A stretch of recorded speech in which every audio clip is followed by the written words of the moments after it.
we can't fight guns with guns, right? So everybody that's saying, you know, if they got a gun, I gotta have a gun too. I don't think that that's the way. All of this time on their hands just to come up with crazy shit. This problem is not going to be solved by putting in better laws or legislation. There has to be a way where we can include a system that incentivizes and ignites the necessity for contextual solutions. It can't be group solutions. It has to be more localized. It has to be catered to individuals. It has to be a solution based where this works for him. This works for him. This works for him.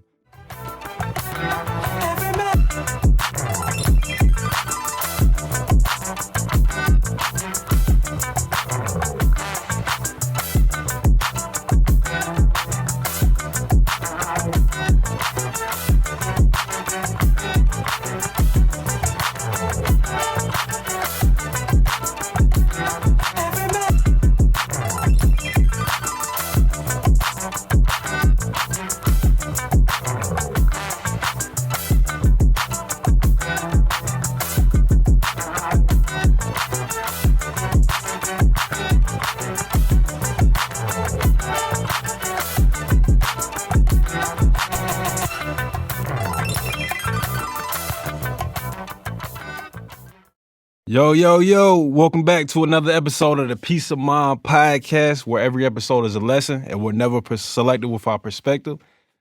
As you can see, we in the new digs. We actually got a studio, y'all. Hey, Yeah, long time coming. It's been a long Season road. 2. Season 2, we going up, y'all. Going up. We here. But shoot, we got the small stuff out the way. What we talking about today, Coop? Man, so this is definitely gonna be one of our more serious episodes. Mass shootings. So, you know, I really don't want to say that this is a celebration, but the anniversary of the Robb Elementary School shooting in Uvalde, Texas just passed. That was back in May 24th, I believe it was. Yeah. Last year. Man. You know, ever since we brought this topic up, I've really been meditating on a lot of things, like, you know, what really makes a person this violent? What makes a person embark on the journey of turning so much hatred that they have on the inside and just bring it out on the outside? So whether you are murdering your peers, you are murdering just innocent people at a movie theater, or going to a church and murdering God's people. It's a real interesting topic that I spend a lot of time on, and I'm excited to hear y'all's perspective on it too. You know what the fucked up part is too? Is that because I gotta say this. He said, you know what the fucked up part about it is? You know, these people that commit these heinous crimes, you know, these are your doctors, your lawyers, your teachers, your engineers, your pastors, you know, just a bunch of cowards, you know. Like, we shouldn't have to worry about, you know, am I gonna survive the day? Like, while I'm out handling my business, if I'm out with my family, like, is somebody gonna come up and just shoot me and kill me? Like, this is like modern times. Like, we should not have to deal with this type of stuff. And then the fact that we're here, and then most important, you know, obviously, like last year's shooting, you know, with little kids. Just think, like, these little kids, like, they're never gonna experience life. Like, they're never gonna go to the prom. They're never gonna know what it's gonna feel like to have a good paying job. Just gone, just like that. I mean, obviously, man, I think that we can all say that anybody who goes out and commits these treacherous acts of mass shootings are mentally disturbed. Like, how can you be a law-abiding citizen, you know what I'm saying, just a denizen of your area, and go and shoot up kids, go and shoot up movie theaters, Denizen. go and shoot up I like that word, nigga. Come on now, King shit, what? But how can you go out and shoot up, you know what I'm saying, public places, movie theaters, like the Dark Knight shooting with I think his name was Dylan Roof. Dylan Roof, yeah. Bro, we going to watch The Dark Knight. My man's came in there shooting. They said he had 4 guns. One was, I think, a Remington shotgun. He had a AR-15. I think he had a Glock 40. And he had one other gun that they found in the car. But bro entered the theater, released the smoke bombs, and bro, like that's horrifying. Where did he Especially get with the these Dark guns Knight. from? That's my thing. Because, I mean, didn't they just pass a law in North Carolina that made it pretty much easy easy enough to get a gun to the point where I can walk up to Walmart, be like, "Yo, pass me this Glock real quick." I'm picking up cereal. I think you might have gotten that mistaken for Texas because I know Texas. He's right. Yeah. Okay. Well. So session law. My bad. Yeah, session law 2023-8, Senate Bill 41. So basically, I'm gonna read this word for word. It says, an act to authorize concealed carry permit holders to carry firearms on certain school property at certain times, and to authorize concealed carry for certain law enforcement facility employees, to repeal pistol purchase permits, and to launch a statewide firearms safe storage awareness initiate to educate the public about the importance of the safe storage of firearms and to facilitate the distribution of gun locks. So I said a mouthful there, but basically what you want to take away in that bill that passed at the top of 2023, they put 3 different sections in there, right? So basically part 2 of the session law 2023-8 repealed the need of purchasing permits. So basically when you used to go to the store to buy a gun, the sheriff had to issue you a purchasing permit. So, of course, you had to have your background check, go through process. It took a long time, but for some odd reason, at the top of 2023, you don't need that anymore. There's no purchase permit to buy a gun. So, bro, I don't know if y'all have guns, but I was looking at getting me a Glock, man. They ain't nothing but $400. Man, I'm definitely looking to get a gun very, very soon, but I mean, that just comes down to what we've been preaching for years, bro. It should be harder to get guns. And I understand we in North Carolina. I love my state. You know what I mean? Duke fan first, Tar Heel Nation second. You know what I'm saying? But, I mean, we talk about all these violent crimes, but where are the solutions? Where are the sensible solutions? First of all, it needs to be 10 times harder to get a gun. It needs to be 50 times harder to get a gun. Because if I can just walk into a Walmart, I can walk into any type of department store and just get a Glock or get whatever I need to get, whatever I'm trying to get, then you're asking for more violence. And most of these shootings, specifically with school shootings, they get it from their parents. You know where this happens? In white, wealthy neighborhoods. It happens in white, wealthy neighborhoods where all these heinous crimes are happening. So I think it's important to, since you're asking that, I think it's important to analyze. Let's try to take a look at the psyche of mass shooters. What do you think goes on that pushes a person to become a mass shooter? Definitely them being very isolated from society. You know, these people like just alone, don't really have like friends or family, suicidal thoughts, suicidal tendencies, fantasies of just killing people. I know for the one that happened in Connecticut, right, with the Newtown, with Sandy Hook, the guy's elementary. Yeah, the guy's perpetrator's name was Adam Lanza. So when the FBI and the feds, when they walked up inside like his house, he actually had like a whole like mapped out plan of what he was gonna do for that shooting at the elementary school. Like he had this like months and years planned ahead of time. But in that meantime, you know, he was just very isolated. Once again, very smart kid and whatnot. But, you know, very quiet to himself. But in the private eye, he had all of these plans there to want to kill those little kids. And then now, boom. You know what? I think it's divine intervention that we're sitting across from the same table. You did say something powerful. Said that there's something wrong with these people who could do such a thing. Like this shouldn't be happening. I'm gonna play God's advocate and I'm gonna give y'all a little bit of pushback. I don't think y'all meant any harm by that. But the problem, I believe, that doesn't get talked about enough is the fact that we have a system where we set up wrongdoings by punishment. I'm gonna relate this to drug addicts.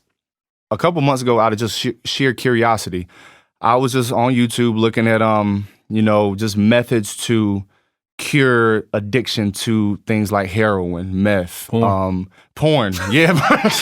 Listen, ain't nobody perfect. You know what I'm saying? What Jarrell said. Hey, man. We all did that way. But I mean, I was looking up to, cures for this, right? What is an alternative to what we've been doing, right? And I found another TED Talk where I can't remember the name right now, but I remember the man was talking about a country. The God, I wish I remembered the country, but they had an epidemic of drug addicts. Mental health was declining, crime was up. Everybody was itching to get a fix. Was this during the 80s? It might have been. It might have Is been. this The Reagan administration. was it? It literally just popped up in my head. I don't remember the specifics, but it literally just came to me like a light bulb. And what they did is, instead of putting the money in the prison systems and the laws and crimes and trying to police them into being better people and to try to punish them into being better people, they resource outreach programs that got these people jobs, that got them therapists, that got them rehabilitated versus just cast away like a fucking dog. Mm-hmm. I think that's the same way we need to handle these type of situations. We tend to beat down those that do things like this. And I'm not saying they don't deserve to be beaten. I'm not saying that they don't deserve some pushback and they don't deserve the consequences. Most definitely.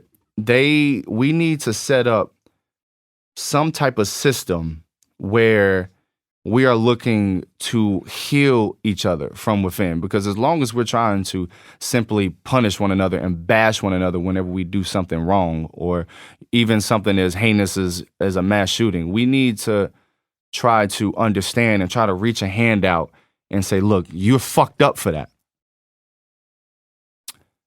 But I also want to give you the help that you need. Well, the thing about America and most of, just from kind of like CSI and some of these, I remember watching like the Dahmer Files and the John Wayne Gacy tapes. Mm-hmm. When people like these mass shooters and these serial killers die, what they do is they study their brain. So one of the things that I found that was pretty common in looking at some of the most popular mass shooters, a lot of them are vets. A lot of them are people that were in the Army, and when you look back over their files of what their sergeant said about them, they said they were really good at following rules. So I think that, kind of linking that back to the whole psyche topic that I wanted to bring up is what goes wrong with the psyche of these people. I think that when somebody is used to a certain structure and being able to follow orders to the T like that, and when you take them out of that environment and they don't learn how to adapt, then that's definitely where you get violence. That's where you get pushback. And then in extreme cases, you get like these mass shootings. I think what it is too is that most of these mass shooters, they are very alone with no friends, no family, no daily activities. So it's just like they got all of this time on their hands just to come up with crazy shit. Cause it's like, bro, like, or whoever, like, why don't you just go out here and just be a contributing member to society? But yet, you use your possible talents for like the wrongdoings, and that's not a good look. Obviously, there needs to be a better mental health evaluation. I think that, like you said, Jay, we do need more spiritual leaders, because outside in this world, people have gotten away from religion and spirituality. So if we can have those life coaches come and play and then to talk to some of these individuals, so that way they don't get led down to a stray of shooting up shit. What about you, man? What about you? What's your solutions to rehabilitating the mass shooter psyche?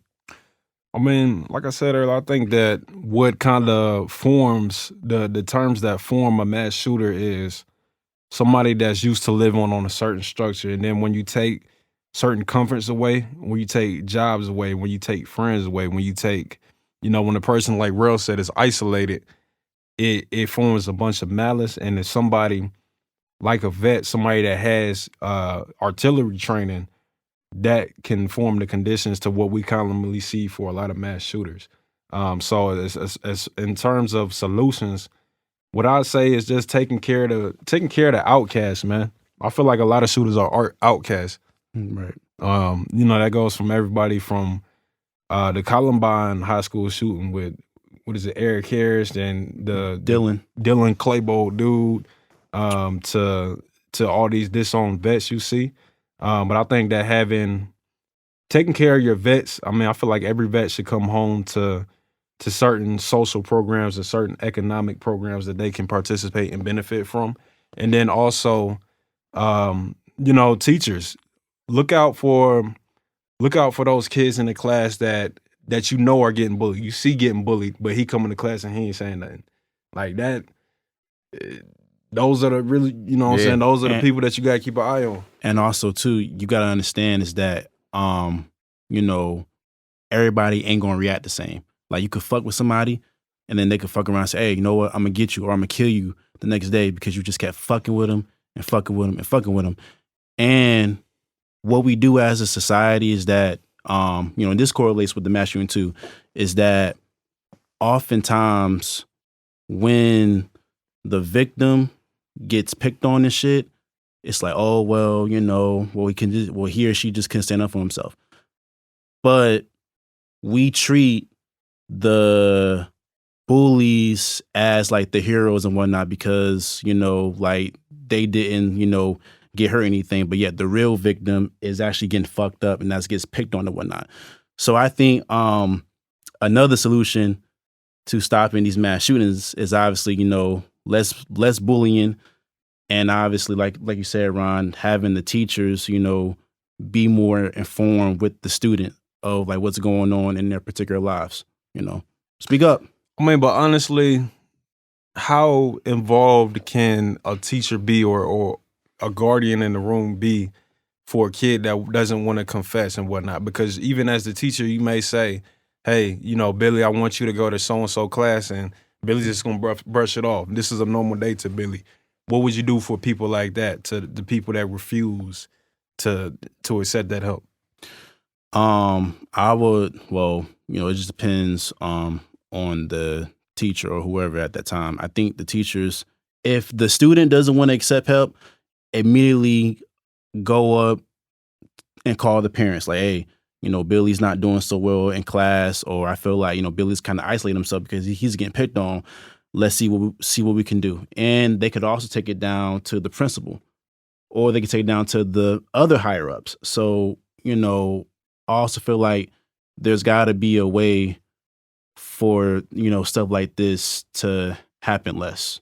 Because in order for, this type of shit to stop happening is that it takes a team effort. Like, it's not just one person. Okay, if they're not going to say anything, let me go over here and see if they're going to say something. And if they don't say something, fuck it. I'm going to just take it down to ABC 11 or somewhere and then just say what's really going on. So that way, the news? Huh? You going to go to the news? By troubleshoot, yeah. Because if the school ain't doing shit, then I'm going to just say, hey, you know what? So-and-so, this school or whatever, like they don't have my son's or daughter's best interests at heart. You saying the parents go to them? Okay, yeah, gotcha. Right, yeah. Like they don't have my children's sake at heart. So it's like I have to go to the extremes to make sure that they get the proper justice that they need. Well, you know what? We're talking a lot about what we need to do collectively, but realistically, bro, I put it like this, right? We have this system versus it's the system versus it's the people mindset, right? And we tend to think that, we need to have shit 50-50. You need to invest much as the system as you do the people. But to me, I think you need to invest more into people versus the system. It's all good and dandy trying to make sure that we set up programs to make sure we rehabilitate people or speak for other parents and speak for the other systems. But it's a lot easier to get a small group of people on the same page versus a vast variety. This problem is not going to be solved by putting in better laws or legislations. The same thing with us as Black people. We don't march for freedom. We can't legislate freedom. Freedom is a state of mind. It's the same thing with this issue that we're talking about in mass shootings. It starts with not even the home. The home is just a more localized idea of government. If you just sit here and say that in the home, this is how parents should be, and or in the school, this is how it should go down if we're seeing signs of this, that, and the third. And though it might need to be a little bit of that, but it needs to steer more towards a conversation of the individual person. all the problems that we approach to on this show, that gets talked about on the news, on social media, amongst everybody in the world, there's a plethora of stuff that we look at as issues that we want to solve. There's cancer, there's population issues, there's racism, there's LGBTQ issues, there are sexism issues, mass shooting issues, violence issues. There's a war zone in America. There's war zones all over the world. It's so many issues, but it comes down to the famous Michael Jackson song, Man in the Mirror. It comes down to the individual level. At the end of the day, everything exists on a contextual level. Life exists contextually. And I don't want to rant too long. I do want to ask y'all the question that I was percolating on the way up here. And I talked to you about this outside, Rel. I feel like if we're going to include the system in anything, there has to be a way where we can include a system that incentivizes and ignites the necessity for contextual solutions. It can't be group solutions. It has to be more localized. It has to be catered to individuals. It has to be a solution based where this works for him. This works for him. This works for him. Because I ain't gonna lie, as long as we're looking at mass shootings and putting them all in this one group instead of looking at them individually, because people are they're more complicated than that. Systems are made up of people. So people are the things that give systems power. Systems exist. People exist without systems. Systems don't exist without people. I mean, what are your thoughts on that? Most definitely, I feel like. But what? I guess that is the question that you're asking. What would that look like? Because to me, for example, having a school psychiatrist, having a shrink that you go to, that's a one-on-one situation where you're trying to get down to the nitty-gritty with that one person. So, but see, there's a lot of people that, like me personally, I would look at psychiatry and therapists as the new religion. Mental health is a new religion. A lot of people say that. Have you been to therapy before? I've been to multiple therapists. Therapy worked for me wonders, right?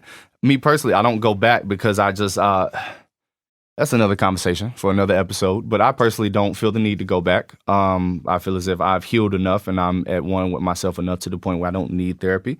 Therapy, in essence, is going to someone and confiding to them in a friend. The benefit of it is that they're outside of your life and they're trained to talk to you in psychological manners, and they study human behavior, they study addiction, they study all types of stuff, right?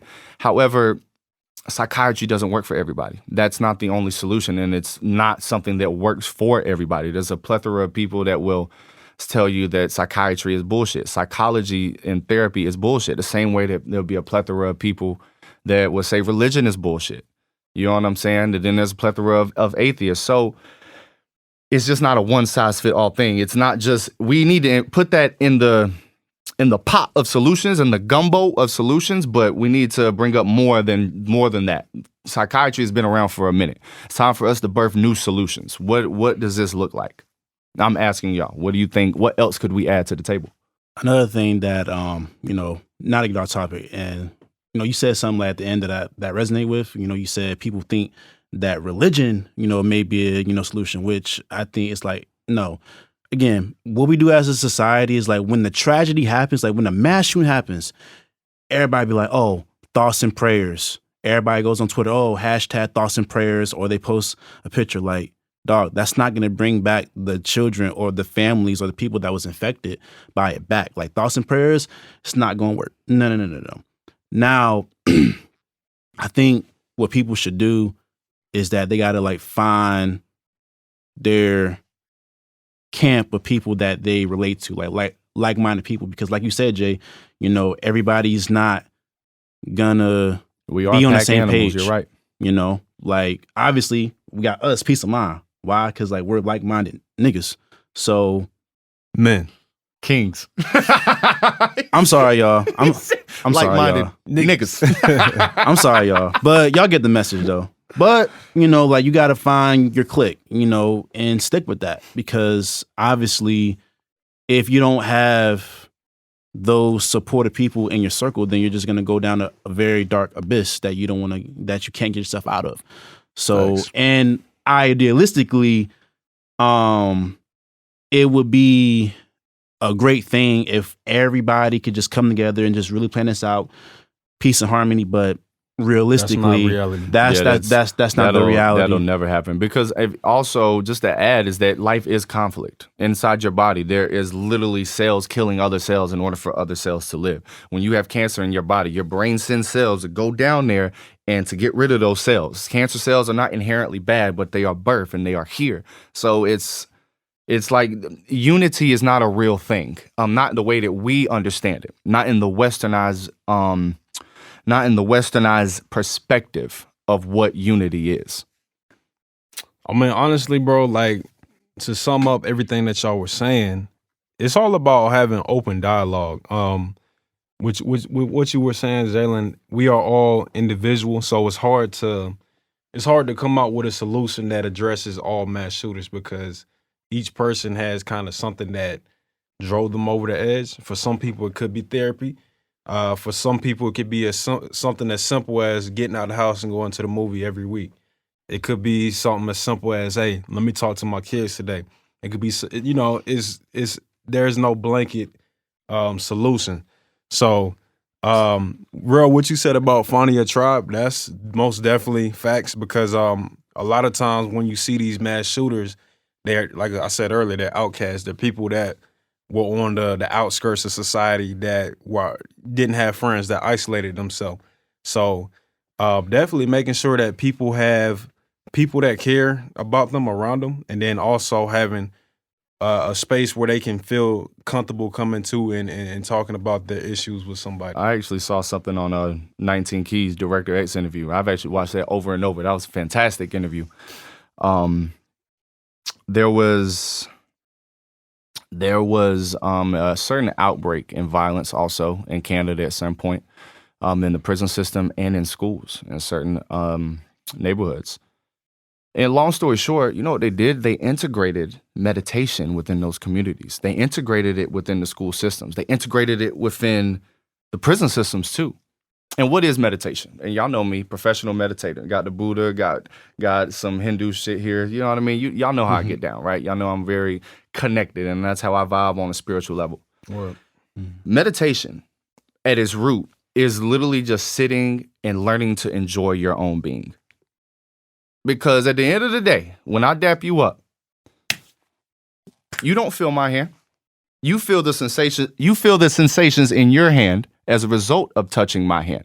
So the whole time you live in this life, it's a series of getting to know yourself in response to other living beings out here. You're literally just experiencing yourself every single day. So it's very important to be comfortable with yourself on an internal level, not just simply being by yourself, but knowing how to enjoy just your life essence. That's what the true meaning of connection, the true meaning of spirituality and religion is.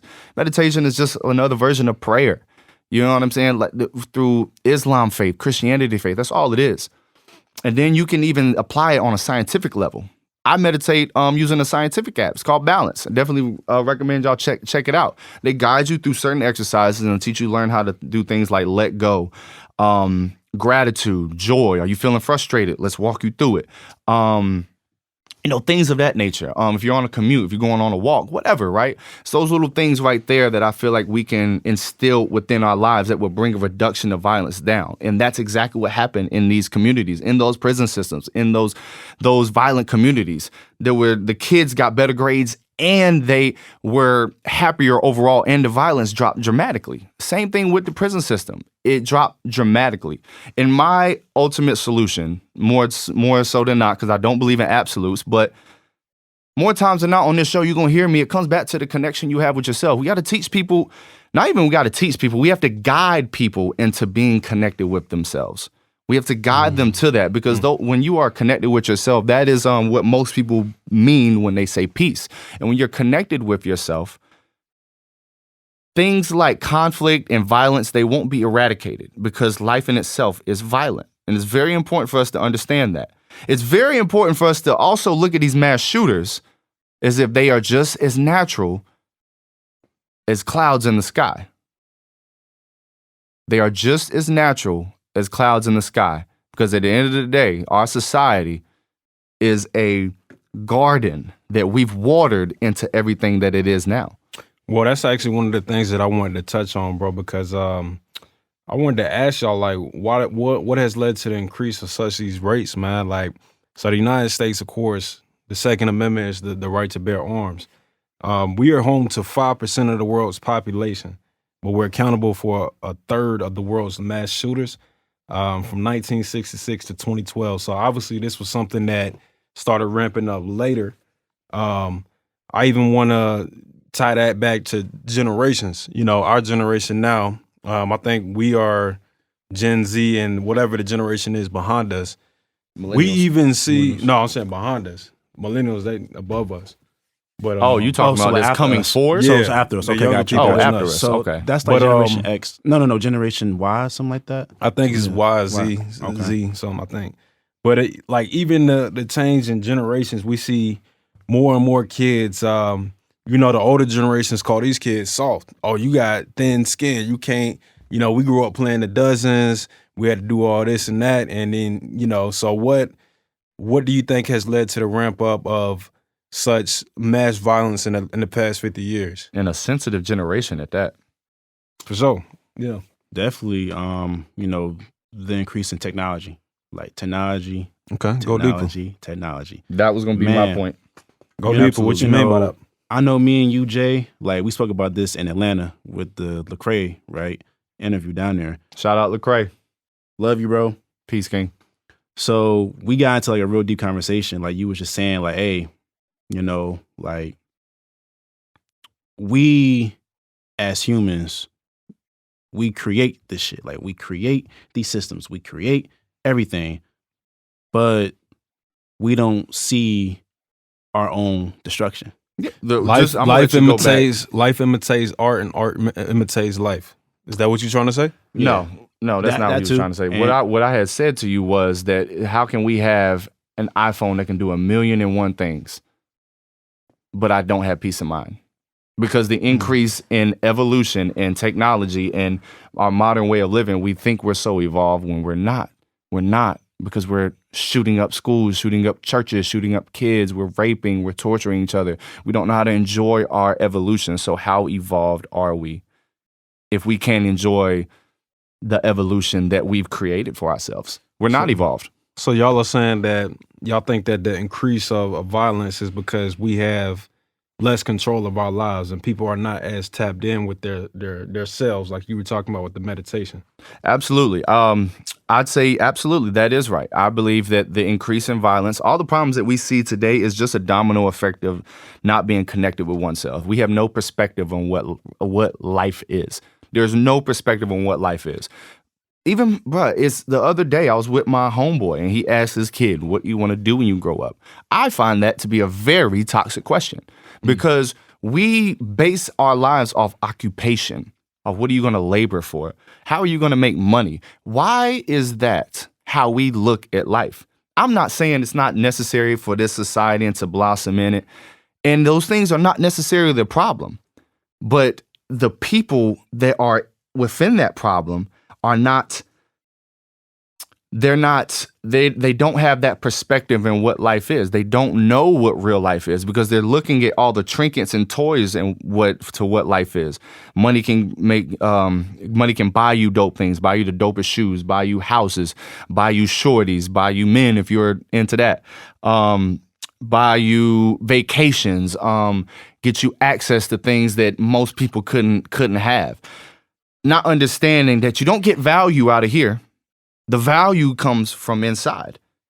I could sit here and have the time of my life smoking weed every single goddamn day. Smoke weed every day. Now, y'all know how I feel about weed. I feel like there was actually a study that came out that said weed, we can talk about this actually, weed actually is now being looked at as a big contributor to our mental health these days. Because an old head told me the other day that you think that the crack epidemic was bad? No, y'all got it worse. Everybody smokes weed, and it's not even real weed. It's all synthetic. You know what I'm saying? It goes, but then to go back to my original point, I could smoke weed all day, and if I have a good relationship with myself, I will have a good relationship with weed because life is all determined by the relationships you have with yourself. But a person that's a CEO of a major company who makes millions of dollars a year can off himself tomorrow. Why? Because he has no perspective. Ergo, everything he has is empty. And it's hard to preach that to the environment that we cultivate in our culture. But that's real shit. I could be financially well off, but not be mentally or spiritually well off. And I would definitely I'd rather be homeless on the side of the street, not a dollar to my name, but happy within myself. All those around me, and I guarantee you there's homeless people out there like that. All those around me can clown me. They can sit here and say that, yeah, he's lost his mind, he's gone nuts. My life has more quality than you because you sitting here stressed every day. I'm not. I definitely think what you said got legs, bro, because, so back in the day, and then I think we might be even like the last generation of this for real, at least from what I see now, knowing your neighbors. Right. Kids going outside on the street. I knew every kid on my street, the street behind me. We used to have basketball games. We played the kids from the neighborhood across the street. So we knew the kids over there. So it's just like, with so many distractions and whatnot today, it's so easy to alienate yourself. So what you were saying about, having the distractions and people not knowing their self-that. But I think that what I said earlier with art imitating life and life imitating art, that plays into it too. Because, definitely does. There was, whenever, was it Boys in the Hood was made? Boys in the Hood, that movie, people started shooting sideways. Before that, you didn't see people out here pointing a gun like that. So when you see certain things, and then even the whole video game conversation, Grand Theft Auto, I don't believe that, but there's certain people, look at the people today playing Call of Duty. You got kids that know the whole breakdown of an AR-15 for playing a video game. We didn't have that back in, the 1910s, the 1920s. We had like the Italian mobsters. But even after that, that created a subgenre in American culture that were fanatics of those people.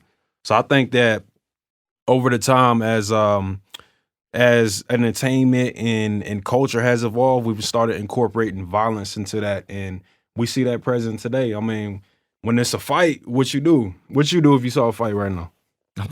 I'm following. You pulling your phone out? Yeah, but I'm pulling it right here. I'm watching every second. You're gonna be on World Star Hip Star Hip Hop or the Shade Room. That shit don't even exist no more, bro. That's crazy, right? Didn't he get killed? Who got killed? The owner of the nigga. I don't know. Okay. Nigga, I don't watch news or. So, it might have been natural. I think it was natural causes, but he did for sure. I think also too, not to get off topic, what a lot of old heads do, like they got this mindset like, oh, well, back in my day, things was just so picture perfect. If you really take a look at it, it's no different. Sure, you didn't have, your iPhone, you didn't have, PlayStation or Xbox back then, but y'all still had a system in play that you had no control over or you wasn't even aware of. Like it was. Hold on, my nigga. My bad. Hold on, man. Like it was still wars going on, but yet you feel like in like now's generation, our generation, like, oh, that you guys are just so fucked up. Okay, like look at y'all. Like what, like how are y'all better than us? But yet you don't even like see the wrongdoings. Like yes, like y'all. How, Sway? You don't have the answer. he said, hold on, my nigga. You got your point off? Not yet. Almost there. Let my nigga speak, yeah. So then also too, like it was crazy shit going on back then too. It was, shootings going on back then. Wasn't at the rate right now, but you can't just sit and paint a narrative that, y'all generation was just so picture perfect that it wasn't no crazy shit going on. That's not valid. You part of the problem. And let me say, no, I'm playing, bro. Go ahead. Go ahead, Pa. I'm playing with you. So I think that's, everybody does that. Like I didn't caught myself talking about back in my day to when I see some crazy shit we're going with these little kids right now. Mm-hmm. But bro, let me ask you, so like, do you think that growing up as a kid and having a childhood, do you think that it was safer back in the day, say like your parents' day? Or do you think it's safer now with technology and everything that we have? Well, I do want to say this, and that you know what, Coop, you actually touched on something that I was about to say. I used to be in full unison with your point, full unison. Mm-hmm. I don't know if I believe that anymore. I think that maybe the old folks had a point. KRS-One said something when old KRS-One. KRS-One. KRS, salute, King. He said when old people listen to young people, they become fast among older people. When younger people listen to older people, they become fast within new people, and vice versa. You don't listen to your older folks, you become slow or you become a part of the crowd. Same thing with older folks. Really look at the way that we're living. Look at how we're living. And I'm only going to bring up mental health. Look how sad we are. Look how angry we are. Look how disconnected we are. Look how we don't even socialize with one another. On a scientific level, we're pack animals, period. You can't get around that. We're pack animals. We're just like wolves. We need each other to survive. Yep. Now, you go anywhere, if you're in millennial generation or younger, hey, can I get a 4-piece nugget with French fries? Make it a large. What? Yeah, You Sprite. I guess. You want a drink with that? Sprite. You know what I'm saying? Matter of fact, scan our menu. We got it right here. You don't even need to talk to me. You feel me? Or So you get a the DoorDash. connection is Right, being virtualized, and I want to make sure I am bashing human evolution and how much technology has evolved. But I also want to make sure that I'm not simply blaming technology. It goes back to people. One thing that popped up in my head when you were talking about Call of Duty, how niggas already know how to load up an AR-15 and what it's made of and all that. That just goes to show you that we were not ready for this evolution. We were not ready for it as people. And that's where we went wrong. We're not ready for the evolution that technology has brung up. It goes back to why these mass shooters are so isolated. In my research, that's the key factor: isolation. Same thing to bring this full circle, talking about the drug addict problem in the country overseas, where they felt like they had to solve a problem with bringing rehabilitation centers and acclimating resources to government institutions to heal those people. The problem with a drug addict is that they crave connection. We're pack animals. If we're not connected, our life is empty. We're not connected as an individual and as people.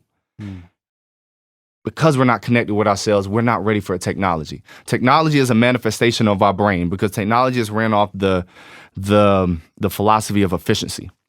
I don't have to talk to nobody. There's no room for human error. They want to take human error out of everything, but human error, that thing that is illogical, that makes up our genetic DNA, the illogical spirituality, the illogical spirit that gives birth to the logical spirit, is being taken out of the equation, and we just want to make everything efficient. Scan the QR code, make things 100% faster. All jobs now are going to be handled by machines now, right? Yeah. So our brain is manifesting itself on the outside, because what is your brain made to do? To make things as easy as possible, to make things as stress-free as possible. Our brain is manifesting itself on the outside, and our brain has taken over. And to leave it right here, and I want y'all thoughts on this. I believe that I know that the reason that is coming to full manifestation now is because that's where we identify with. That's where we put our most attention on. What you mean? What I mean by that is where you put your attention in life is how your life is going to go, right? We put most of our attention on our consciousness and on thinking and on our emotions. We're experiencing life on an emotional level and on a thought level, not understanding that there's so much out here that you just aren't perceiving. Simply, that's because that's what you're paying attention to. You think your I is just Tyron or Jarrell. You think that your I is in here, and then this brain's function. Your emotions dictate how your life is. But not understanding, you're just identifying with an organ. If I identify with my gut, I definitely bet you I eat better. If I identify with my gut and its goings on and the way it functions, then my whole life is going to be catered on another level. If I focus on my reproductive system, that's where my life is going to be catered to. Without our heart, we don't have a brain. Without our brain, we don't have a heart. Without our lungs, we don't have any of it.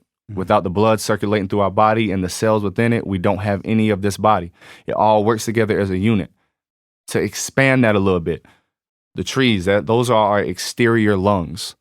Without those trees, we don't exist. That's a part of our body. That's a part of us. We are the trees, and the trees are us. The trees are connected to the earth. The earth is connected to the trees. We are the earth. What built the earth? The sun. The sun nourishes the earth, allows life to flourish the way it has over these millions and billions, maybe billions of years. We are the sun. And everything that made it. That's the perspective that we're missing. There's a piece of God in us. There's a piece of God in us that manifests itself in so many astronomically amazing ways. But we only experience it on a thought and emotional level. We only experience it because of our brain. Yeah, that's facts, bro. Right now that there's no definition, you have organizations like the NRA that get in the way and throw money at politicians to clog the process of creating a definition for this, man. And one thing, so a lot of times they talk about, oh, it's, this many people were shot and killed, or this many people were harmed. One of the most amazing things about like some of these mass shootings is, hey, you'll hear about 13 people were killed, and then you look it up and it's an additional 23 were wounded, man. Doing a little bit of research on this topic, I found out like one of the most deadliest shootings in North America was the Route 91 Harvest Music Festival. This was in Vegas in 2017. So it was 60 people that were killed. Now, 60 people already killed is crazy. But when you look at how many people were injured, they said 400 to 500 people were injured in this mass shooting. Like, bro, can you picture that? That's this dude and took out like half an army. Like, how you injuring 500 people? One man. Lord. That's crazy. That's very deep. And I also look at it too, because say if, and I remember that, like when that happened, I remember that vividly too. Because I'm thinking like, man, what if he had like a grenade or like a Molotov or some other like weapon? And that's the thing too, is like, with the mass shootings, like man is always gonna find something else. Sure, the government can take away the guns and whatnot. Okay, guess what? He might have a knife. He might, strap himself down with like a bomb or some shit and then just run up and then boom. It's like people are always gonna find something else to get that intentional job done. It's fucked up, but they're always gonna find the extra itch to want to kill, And lucky for, in this case, the guy didn't have, the grenades or anything else in that matter. He just spraying people from off of the MGM hotel. MGM hotel. And that's fucked up, bro, because I'm gonna be bold. I'm gonna go on the record and say we don't need guns. I'm gonna say that is gonna contribute to the whole mass shootings problem. Why do I, at 17, need an AR-15? Why do I need an AR-15, period? And you know what really blows me about a lot of these people? So you hear a lot of gun advocates say, oh, I need these guns because what if the government does? A lot of times the people saying that don't even have the heart to, if you saw the military coming down the street right now, you ain't going out there. Now, I'm going to take that back. Some people in the NRA, they really about that action. But a lot of the people like us that say, no, you can't take my right away for guns. What you talking that I'm going to go stand up against the government stuff, you're not going to do that anyway. So, you know what I'm saying? I just don't feel like guns are necessary. I feel like people worry about what we would do without them and ignoring what we do with them. I got two things I want to say. Let's go ahead and let's get in this conversation. One, to allude to your first point, my first question is, why do we need a definition of what a mass shooter is in order to cultivate a solution? Because if you're using that type of approach, that definition plays the same role as the government, looking to the government to solve your problems. It's nothing more than an outward manifestation of a human desire. The human internally needs to be, to me, the core of that solution. Then two, I hear you idealistically. I'm an idealistic as it gets, but idealistically that sounds fine. That sounds fine and dandy. But realistically, that'll never happen. We're too far gone with the whole we need to get rid of guns to take guns out of the equation. Guns will never be taken out of the equation. So why do we need guns, though? I'm not disagreeing with you, but what I'm saying respectfully is it's pointless to say that because it'll never happen. Because we're too far down that road to turn back. We're not going to turn back from that, bro. We're not. Like the way America is built off guns, bro. That's the Second Amendment. It's not, unless you tear this bitch down, It's not. So my first question is, what part does a definition play in the solution to mass shooters? And two, why it is completely unnecessary to even say what you just said about guns, to take it away. Just fuck my whole point, right? No. And we can talk to each other like this, but I really want your response because I wholeheartedly disagree with everything you just said. I'm gonna let you go first, bro, and then I'm gonna go. I gotta take a stand with Jay on that, bro. Like, respectfully, for the government, like for an entity, just to take away your right to bear arms, knowing how fucked up this world and country is, hell no. No, sir. Jerome, do you have a gun? I don't have a gun, but I know what's out here, bro. Have you shot a gun before? Yes, I shot a gun. Okay. And Coop, I want you to know that I agree with you. I just don't think it's helpful for a solution. I mean, so this is a podcast. This is a table of thought. So realistically, I know that it may not work, but I'm saying in terms of putting probable solutions out there, I think that guns should be taken away. I mean, we have plenty of examples of societies and countries that don't have guns. Yes, they may have spikes in different areas, but one man is not out here taking out 500 people. That's my biggest thing. When you put guns into people's hands, when a 17, like I said earlier, when a 17-year-old can go buy an assault rifle, the same thing that they're using in the military, what's the purpose of that, bro? And then like I say, people like you that say, hey, it's my right, it's my right. Okay, but it's not necessary. It's a lot of things that I can do that ain't necessary. Yes, I can go buy AK-47, but why do I need to do that? If I do that, I'm on demon time. Like, if I go buy this AK-47, I'm going to want to use it. You know what I'm saying? So that plays into the whole psyche. And then to answer your question about why do we need a definition, I feel like that's very crucial because the first step in addressing a problem is defining it. You have to have a definite definition of what I want to say. That's the first step in the scientific method is defining the problem. Like, that's the first step in any type of instance when you're trying to provide a solution to something. You have to have a definition. And the reason that I said that, it's getting stifled by, you said government and stuff like that. Once you put something into law, there's money you can put behind it. There's organizations you can put behind it. There's nonprofits you can put behind it. There's a lot of things that open up in law when you put a label on something, so to say. So I want to attack this one at a time. So let's because there's two frequencies that I'm going to attack this on. So right. I'm gonna put the definition to the side, and I strictly want to speak on what you said about abolishing guns.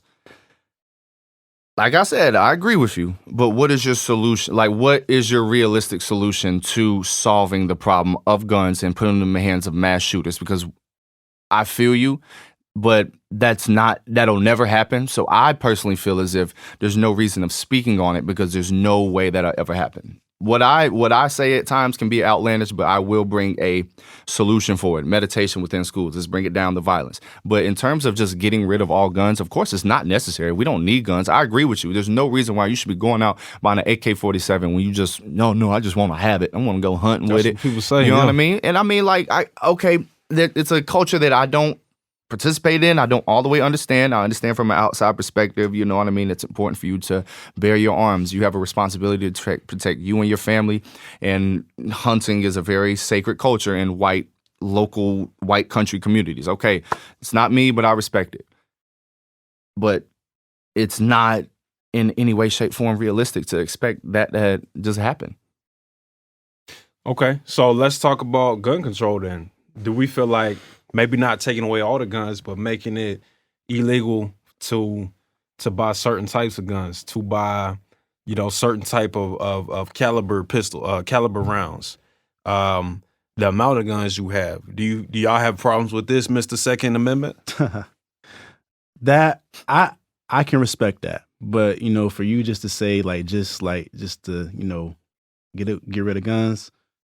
No, sir, because once again, people, they janky. Like, people, their mind's not right and you just don't know. Like, imagine, obviously what happened, in Buffalo with that mass shooting up there. If those families, if those black families had protection on them, they could have gunned down that dude that did that shit to him, but they didn't. So now it's like, would you rather have it and then not have it? And it's like, damn, like, you know, I didn't have no protection on me, so now I'm fucked. Versus if I have it, I could defend myself fully. That's all I'm saying. Cause it's like I rather keep it on me versus like not having anything and then let the next motherfucker like get me down. No. Well, Rel, I'm gonna do the same thing I asked him. Well, what is your solution though? Me and you in agreement too, but what is your agreement? He asked you about a solution. What are your thoughts on it? My personal opinion, you know, you guys, you know, agree to disagree. My personal opinion, it's like, you know, a big, you know, track. Like we're kind of going in circles. Ultimately, there's never going to be a real ultimate solution. So bring it back to what I said earlier, it's like you have to, you know, find your clique of people that relate to you the most and just rock with them and keep yourself, you know, defense with a firearm. What if they all got guns too? What if you going to the, you know what I'm saying, the crew that everybody got an AK-47? And to add on to that, I feel everything you saying. I agree with you again. But see, like this is why I wanted to separate the frequencies we were speaking on, because the frequency we're speaking on now is more of a localized frequency. Strictly talking about mass shootings. Right? But we're talking more so on a localized frequency, not the totality. The totality of experience, I agree, there's always going to be problems, right? I think that we should immerse ourselves within the constant fluctuation of problem solution, right? But as far as a localized frequency, as far as speaking on the level of how do we attack this problem right now, how would you personally go about it, being the king that you are? Man, it's a real deep question still. Damn. Peace of mind. Man, peace of mind. That's still a real deep question. Peace. Because you got to think, like you said, Ron, like what about, you know, like the ones, you know, in your circle? Like what if, you know, everybody got the same type of gun? It's like, all right, like, you know, you don't know what his or her mindset may be. So it's like, who do you really trust in this essence? I got something I could go. So I think that talking probable solutions, I think that something similar to what we have, the thing that we have to understand is Americans had this mentality, oh, it's my right, I get to bear arms, like I said, and a lot of these people don't need guns. You know, a lot of these mass shooters are classified as insane, and that's a whole nother conversation because they treat these people with the utmost respect and dignity. You went and shot up a church and you at Burger King? Come on, man. That's a whole different conversation. Like, hold on, yo. That is wild. You get we treat these you got a Whopper? This nigga get a whole fucking meal and you just kill people? Extra Fuck bacon. You. No. And bro, like honestly, I feel like that's a cop-out. I feel like it's a cop-out when somebody goes and does something treacherous and we say, oh, they were mentally insane. Because if you do the research, that's what a lot of these lawyers are gonna go for because they know that that's what's going to keep my client out of jail. My client will go to the mental ward or this, that, and that. So that kind of like warps my reality on when I hear the mentally insane thing. And we treat our mentally insane people with the same respect that we would treat somebody, a regular law-abiding citizen. So what I'm trying to say by that is somebody that is mentally insane can go out here and buy a gun just as well as you can. You know what I'm saying? Well, you know what? A lot of psychologists I've researched, let me not say a lot, I say 2 psychologists I researched said that the commonality actually isn't mental illness. I didn't research enough. You know, I just came off vacation, so I didn't research enough. But that was interesting to me. Yeah. Both these ladies said mental illness is not the problem. Because it's a cop So out. if it's not a mental illness, what is left? Is it just pure craziness? Is it just evil? Is like what do you have if you take that part out of it? It's honestly it's crazy, man. but cowardice you know what? and hatred. But let me say this though. This goes back, come full circle like we always do. Peace of mind. Yeet. Definition comes back to connection with self. Connection with self doesn't need a word. You got to understand words and language. Going back to the Lecrae conversation we had last week, bro. words are nothing more than a manifestation of sounds and just a collective system that we created, and now we internalize it as something real, just as real as life. I'm not saying that we need to get rid of definitions. I'm saying that it's not as important to have a definition as we think, because a definition is just a sound. It's something that we point to. And actually, there even though there's not a complete definition on what a mass shooter is, using that as a baseline is a faulty baseline, because you're basing it off an imitation of what you actually mean. When you define something, it's the same problem with religion. We look at the word God, we look at what the Bible said, and we take it literally, not understanding that language in itself is poetry in motion. It's deeper than let's just use this for example. It's deeper than the word God. God does not tell you what God is. That sound does not tell you what God is. That written down does not tell you what God is. That feeling, that connection, that interconnection. Same thing. If I dap you up, you don't feel my hand, you feel yourself. Tap it into yourself. That's what God is. Knowledge of self. That's what God is. Connection with self. That's what God is. A definition. I'm not saying it won't be helpful, but it was nowhere nearly. It's nowhere nearly important as we think. We're missing the point. We're missing the marker right there. What are y'all thoughts?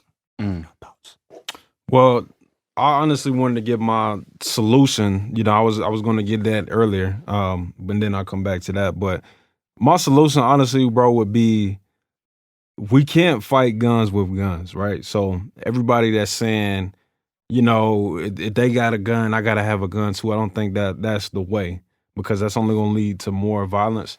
I think that's something similar to what we got right now. And the thing that we got to keep in mind is, yes, guns are ingrained in our culture. Guns are something that people are accustomed to, but we have to find a way to slowly phase them out. So what we got going on right now with our automotive industry, we got cars that, of course, they run by gasoline. Now, don't quote me on the exact date, but I think it's somewhere around like 2040. All our auto manufacturers, they have to stop manufacturing gas guzzling vehicles by around that date, 2040. All cars must be electric by then. So in terms of real world possibilities, I think that that's something we can implement with the guns too. Like, no, this isn't something that we just going to be able to cut off. But as the years go by, let's start phasing this out. And by 2050, let's have it where, hey, possibly you can't go, that AR-15, you're not going to be able to buy that unless you are, I don't know, you belong to some type of organization that actually uses this. But the average person, the average teenager, the average young adult can't just go buy that. Like, you have to have a definite cause for buying this gun. Or even just by a certain date, not selling guns, bro. That's my real world solution. All right. Well, so your real world solution is the solo assimilation of the absence of guns. Yep. And in culture too, because like I said, it's ingrained so much in culture that I think perhaps that may be the most difficult thing to do. Everybody loves a good, you know what I'm saying? What's a good action movie? Everybody loves a good Rambo. Everybody loves a good Mission Impossible. Everybody loves a good Grand Theft Auto. These are things that are so ingrained in our culture. That's going to be tough to get rid of. Mm-hmm. But the physical presence of having a gun has to be more of a privilege than what it is right now. Well, what do we do about police and the army? What about them? Military is not going to go anywhere. No, sir. Yeah. What are you going to do with the soldiers? Are you going to go shoot somebody that's in the military right now? What are you going to do with the soldiers that come back crazy? Goes back is I mean, and honestly, let me not just bash your solution. I think that honestly, the integration of your solution and my solution will be wonders. The slow assimilation thing, yeah. The slow assimilation of phasing guns out. I do have a question about police and their use of guns, but even combining that with meditation, because it's not a one size fit all. You got to come with multiple solutions, and combining those two solutions, that actually sounds like poetry in motion. The meditation, bringing down the connection within oneself, but also systematically attacking it from making sure we're taking the violent things out of these neighborhoods, out of the hands of people that are mentally ill, people that probably shouldn't have guns, people that are not trained in guns. I think that would be a wonderful solution. So now that I gave you your flowers and gave you some pushback, how do you feel about what I said earlier about the viewpoint of the definition, the necessity of a definition, that I felt as if, to summarize it, that we just put too much value in that? We put too much value in creating a definition. What do you want me? Well, here, purposes of conversation, I'll say it again. So I feel like when it comes to what you said about having a definition that is crucial, I feel like it's not that it's not important, it's besides the point, because you're talking in terms of language. Language is nothing more than a collective agreement to use sounds in certain writings as meaning. It's ingrained to us even as a little kid. When you're a kid, you see these people around you uttering these sounds, using these words. These are scribble scrabbles that you just don't know what they mean. And from a young kid, you're asking yourself, what does this mean? What does this mean? What does this mean? What does this mean? And language is nothing more than a library of meaning. And it's mistaking the finger pointing at the moon for the moon itself. The moon is that, but I can't put that into words. If I ask you what the meaning of life is, and I say it's that, I point to the tree, I point to the moon, and I point to some grass or some shit. And then you repeat back to me, oh, so the problem is the tree, or the solution is the tree, the moon, and the grass. I'll tell you, you missed the point entirely. Because when you're looking to something like a definition of language as a solution, it's gonna fall in the long run. So when I say putting a definition on this, bro, it's in more of a context than just language, right? So when I say putting a definition on a mass shooter, is essentially creating an entity. So use what we have, for example, a LLC, right? Peace of Mind is a podcast. That's its general description, but it can be defined as a business, as an LLC.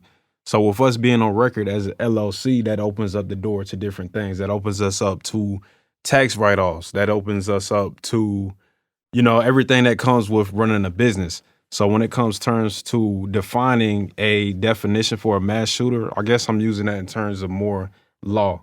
Because like I said earlier, once it's in law, there are certain things that can be passed by as far as different doctrines. There's money that can be put behind certain initiatives.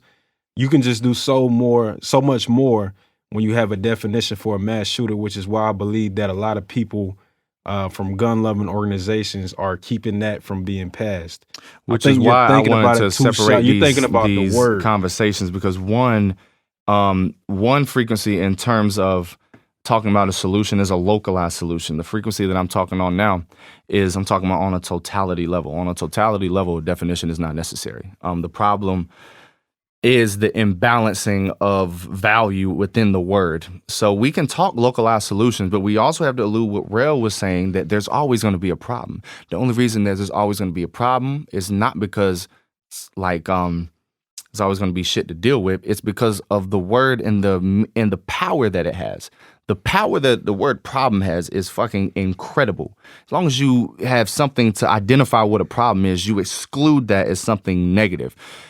We need to stop looking at stuff as just positive or negative or right or wrong, and looking at it as, okay, so we can use this and we can use this to work within society. We need societal solutions, just like we just came up with, but we also need to take a bird's eye view, a planetary bird's eye view, and be able to understand what exactly we mean by definition. And the definition can't be spoken of. If we want to solve this problem, that strictly just goes back to my meditation example. It comes back to connecting with oneself. I'm not saying that we shouldn't do one, but I think there's an imbalancing in the necessity for a definition. I don't think you need a definition of a mass shooter. That just means that we have talking points. We can talk to people about it. We can conversate about it. That's really the purpose of a definition. But just because I can talk about something doesn't really mean that I know what it is. It just means that I'm clever at speaking. And if you're just clever at speaking, that's what laws are. Laws are bullshit. Systems are really bullshit, because it's people that it's the people within those laws and systems that make up those laws and systems. With all due respect, I think you're thinking about it too shallow, bro. Like everything that you're saying is in terms of definition, And what I'm speaking about is in terms to law. But I did want to hear your thoughts about putting a definition on mass shootings, and if you think that would be helpful or if it wouldn't. Or anywhere in between.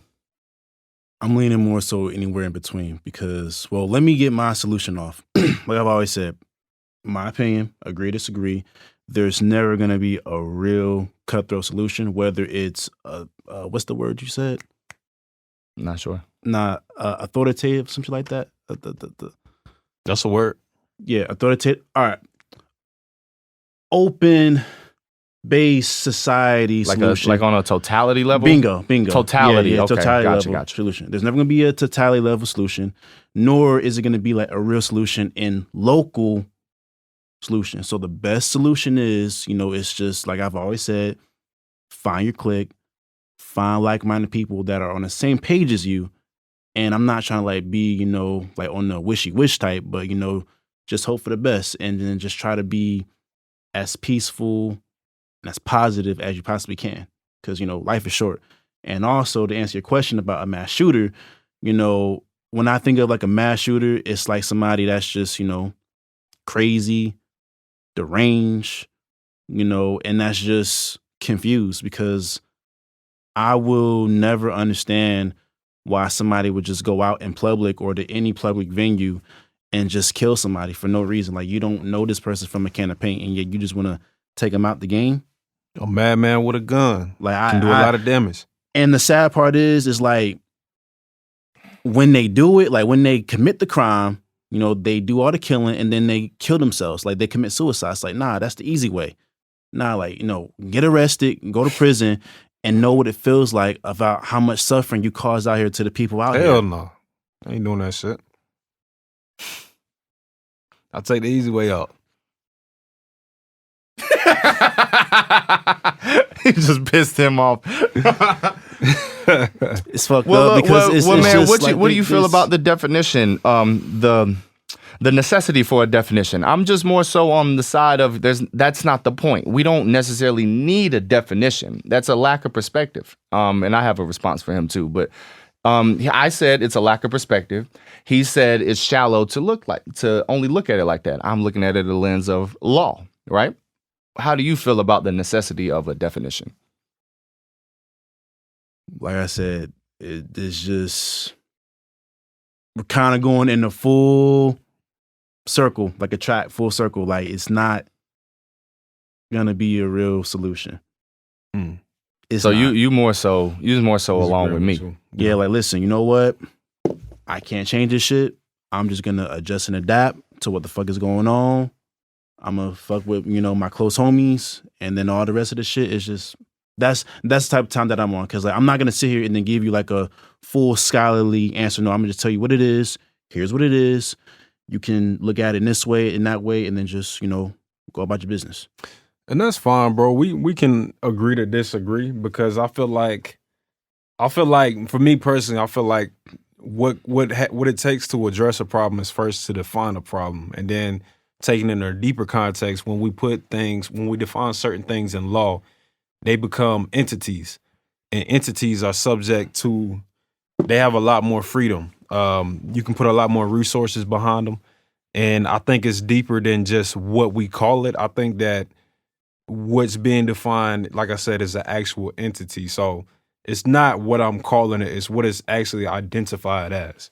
Even in terms of like the LGBTQ plus community, once you put a certain pronoun on something, it becomes something. It's not just, oh, that guy over there dressed up like a female. No, call me they. Call me, Dennis, whatever that person wants to be called. Once you have a name for it, a pronoun in this instance, or a definition, it gives it power. When you leave things blatant and foggy, you can't really handle that. But like I said, we can agree to disagree. But I do want to give you a little pushback, though, because you say that it's shallow and you say that it makes it foggy, but it's because you don't have that perception. You don't know what it means to have the definition behind definition and the definition of that. You think that there might not be nothing behind that, but there's so much more outside of the realm of words, which is precisely my point. We try to talk our way into solutions. We try to define our way into a better world. That has never worked, and it never will work, because we give words too much power. Yes, it does give it power, but it doesn't give it sustainable power. It's not the power that is necessary. It's not the power that is necessary it's not the power that is necessary to come up with a longer lasting solution. As long as we are living by language and words and definitions, we're fit to crumble, because we're living through art. We're living through not living through art. We're living through our creation, not understanding that the creator must be connected with himself to understand what is God. AKA, if I'm just sitting here living through the word God, that's a lack of perception. I don't live through the word God. I live through God, the connection itself. It's speechless. It's the Taoist way. It's the Buddhist way. It's you don't define what God is. To attain enlightenment, you don't go on the top of a hill and meditate, because that's what the definition says you should do. No, you have a connection in the way that you do. A lot of people think that meditation is sitting like this, right? Sitting like this and closing your eyes, sitting crisscross and being outside and meditating. No. That's a version of meditation. That's just how the Buddha sat. Now, understanding that most monks go out and walk through meditation. And definition, at the end of the day, in my perspective, is really just based on opinions.